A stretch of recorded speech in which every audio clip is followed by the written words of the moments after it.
I'm Victor, project manager here in the Innovation Lab since the last 4 years, and always taking care about new technologies. So voice we actually did 2 years ago. This year it's a bit more about VR. And I think if we talk about VR, very often maybe in the beginning you kind of get the feedback like, do we really need it? Isn't like the primary use at gaming? Is it only for entertainment consumers? So how do you really feel about VR in the business? And if we actually check the numbers, what we can see is that we really see already a strong track record of VR in the businesses. So research from last year showed that over 50% of the businesses already at least start testing it or researching with VR and really experimenting it. Then we can see already a strong return on investment. So the ones that really use it, for example, in training, can really attest an operational benefit. We see a strong growing market, and we also see it now from the customer point of view that Oculus Quest is estimated to have sold already 1 million devices. So it means also from the customer side, we are seeing a growing trend towards VR. So that were also the reasons why we said, okay, like now it's the time to really start with it and try to see how we can make use of it also in insurance. And the first learning I directly got after we ordered the first devices is that VR is really a technology that inspires the people.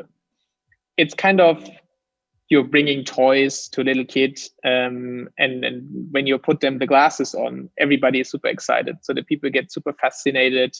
They really laugh a lot. When they put out the glasses, they're going to their colleagues, telling them, okay, you definitely have to test it out. And especially with the newer ones where you can really walk, and if you walk physically, you also walk in the virtual world, that gets the people super excited. So always when they start, we are letting them do these Oculus tutorial, for example, and afterwards everybody's super flashed. And actually, it makes no difference whether they're like super young and very tech heavy affinitive, or whether they're already a bit older and maybe not so tech affinitive. So everybody is really excited about the technology. And then obviously, what we learn very quickly is that you need to think about very carefully about which device you're going to use. So when I kind of structure it for myself, what you can basically differentiate is kind of a smartphone-based VR, which probably everybody will know quite properly. So you have like these small card boxes where you fold it, where you put your smartphone in, and you can very easily use it. The advantage obviously is it's super cheap. Everybody has a smartphone. You can send it around via mail, and it's super accessible to everybody. So if you think about applications that a lot of people should watch, that could be a potential alternative. However, performance is always also the least. Then the second one is these tethered or PC VR, where the VR glasses is basically the display for your computer. So you need a really high performance computer for it. And obviously it's the best performance that you can currently get from the VR experience. However, that makes it super difficult because first of all, you will need the glasses. And second of all, you will need a high performance computer that you need to get connected to it. And then there's like the last one, which is basically standalone VR. So you only need the glasses. You have your own operating system. You just need connected to Wi-Fi, and it directly works without any computer attached to it. And we at the end decided to go with this standalone VR glasses because it has still these very exciting demonstration of what technology can already do, but it's also kind of flexible if you're sending it to somebody and you don't need these high performance computers. Nevertheless, it doesn't stop at that point. So when we decided to go for standalone VR, we kind of wanted to go with the Oculus Quest, since it's like the standard device that most of people go, because it has a very good performance. It has like the biggest spread among consumers. However, it's also connected to Facebook.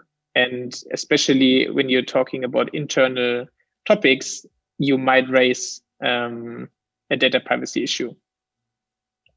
And then also the Oculus Quest comes in two versions. So you can either buy it as a consumer version, which is definitely the cheaper option. However, you can't barely manage it. So everybody that gets a glass needs to sign up, needs to create an own account. They also announced that from 2022, I think they will not only need to create an Oculus account, but also a Facebook account, which is really problematic. And on the other hand, they're offering the business version, which allows you to manage the content, to update your applications, but they will also force you to use Facebook service. So you need to go via Facebook Workplaces. So all the decisions you make, just to be sure to thought about it, or maybe check it also from a security point of view, whether it suits your use case and whether you can really use it. Next up, education is really an obvious case. And the thing about it is that we just need to check research. And actually, it's proven that when you're training via VR, not only your performance improves afterwards, which normally for most of the training methods should work, but you're also better in remembering, your emotions are positively affected, and you're more engaged. And that especially in comparison to text-based, so textbooks, or also to normal video solutions where you just watch content. And besides that, obviously, it can be done fully remote. You can do it as often as you want. And you can also provide kind of safe access to risky environments. So also for us, that has been the first very easy starting case to say, okay, we will start with education. Since of Corona, we can't do any more our physical workshops and physical trainings. So we also decided, okay, the trainings that we're currently offering in terms of digitalization for our broader ERGO employees, that could be also a first good use case to try to get to know the technology and to also have an impact on our employees. So kind of the challenge that we built were, okay, we need to bring our physical training in the digital world, that we can do it remotely. Then we want to make our digital initiatives and projects of the past years experienceable, so that they really can feel what we already did for the company, and that they kind of feel how it also changed their everyday work. And at the end of it, also create a personal relevance and to introduce the people behind all these projects and initiatives to also create more these internal commitment towards transformation. And what we did is basically shown in the upcoming video. So you can see it here. I recorded a bit small sessions of our learning experience. So here we will be at the end of our session. So there's we are offering a kind of digital morning every 3 weeks. So we filmed it, and he's introducing all the services that happened. And then we're giving you really a customer point of view. So we're giving you a normal day of a customer where several things happen. So for example, your car gets broken, or you will need specific services from your agent. And we're showing you how you can now regulate your damages. If, for example, a digital service detects if your grandmother falls down. So all these services that we're already offering are really shown from a customer perspective. And then, as you can see here now, we are going to the relevant departments. So within the glasses, you are standing next to the operational departments and get to know the people that build these services, and can really feel, the connection to the people in the organization. Yeah. So besides that, that was our first training that we did, and we are super happy with it. So the people provided us with a very strong recommendation rate. It spreads throughout the organization. People get interested and they want to use it. So we are very happy with that. But next thing, obviously, is how do we enable our organization in the long run? So what do we do with the training, and how can we enhance in the long run, and who's taking care of it? So in our case, it's not that the innovation department is always taking care about the training. It's more about enabling our organization that they can enhance the training, they can build their own trainings, and they can also update it in the long run. So for us, it means it goes more towards the direction of our HR department and training department. Nevertheless, in the training department, they're very often non-IT people. So we also kind of needed to create a solution that works for non-technical people. That's why we decided to go with that kind of approach. It's it's a software license that we bought from FreeSpin Dream. And it basically works as a drag and drop system. So what you can see in the columns below, for example, if you have like these blue lines, which basically means it's the 360-degree surrounding. The green ones are things where you need to interact with, and so on and so on. So it's really easily built by a drag and drop system. And also now non-technical people can build their own trainings for their own departments. And we really created a solution that is more sustainable in the long run for our organization. Then one really important issue is to decide how important a very realistic counterpart or person in your experience is. Because when you are building VR experiences, you can mainly decide between two ways that you're going. Either you're choosing an avatar-based experience, or you're going with 360-degree videos. And as you can see on the left-hand side, so the furthest on the left is the original picture, and one to the right is already the created avatar. So it means also avatars really look like people, and it's like an available SDK, which is easily be implementable. However, if you're really using these strong avatars, you're also using a lot of RAM on your glasses, which might occur performance problems. So you really need to think about how much of these avatars you need, or whether you maybe also go with 360-degree videos. And you can either go a bit further down. So if you're creating 360-degree videos, if you have a consistent environment, you can pre-record the people in 2D for a green screen, in front of a green screen, and then just put it in the 360-degree environment. Or you need to like really record the whole 360-degree video, which obviously is always a challenge because nothing can happen. Everybody that is filming needs to go out of the image, and you're definitely not flexible in terms of your content afterwards. So it can't be easily changed. You can't really cut it. That definitely makes it a bit of a problem. If you go with an avatar solution, there are also different levels on how realistic you can make it. So the easiest thing is you choose a generated voice, and that's basically the thing that you know from Siri or Alexa or whatsoever. However, what you can also do is you can pre-record voices by humans. So you see an avatar, but you hear the voice of a person, which already makes it a bit more lively. The next thing is you can also pre-render animations. So if you, for example, want to see emotions, if somebody gets a bit angry or something, you can also pre-render it, and your avatar is not only having a human voice, but is also showing emotions in the face. And then the last step, which is then basically the strongest one, how you can get in avatars, is called volumetric video. And that basically means you're taking a human, bringing it in a studio with several hundred cameras that are filming him, and then generating out of the video a 3D avatar that is then really acting like a human with all the gestures, all the emotions, all the voice and stuff like that. However, it's also the most costly alternative.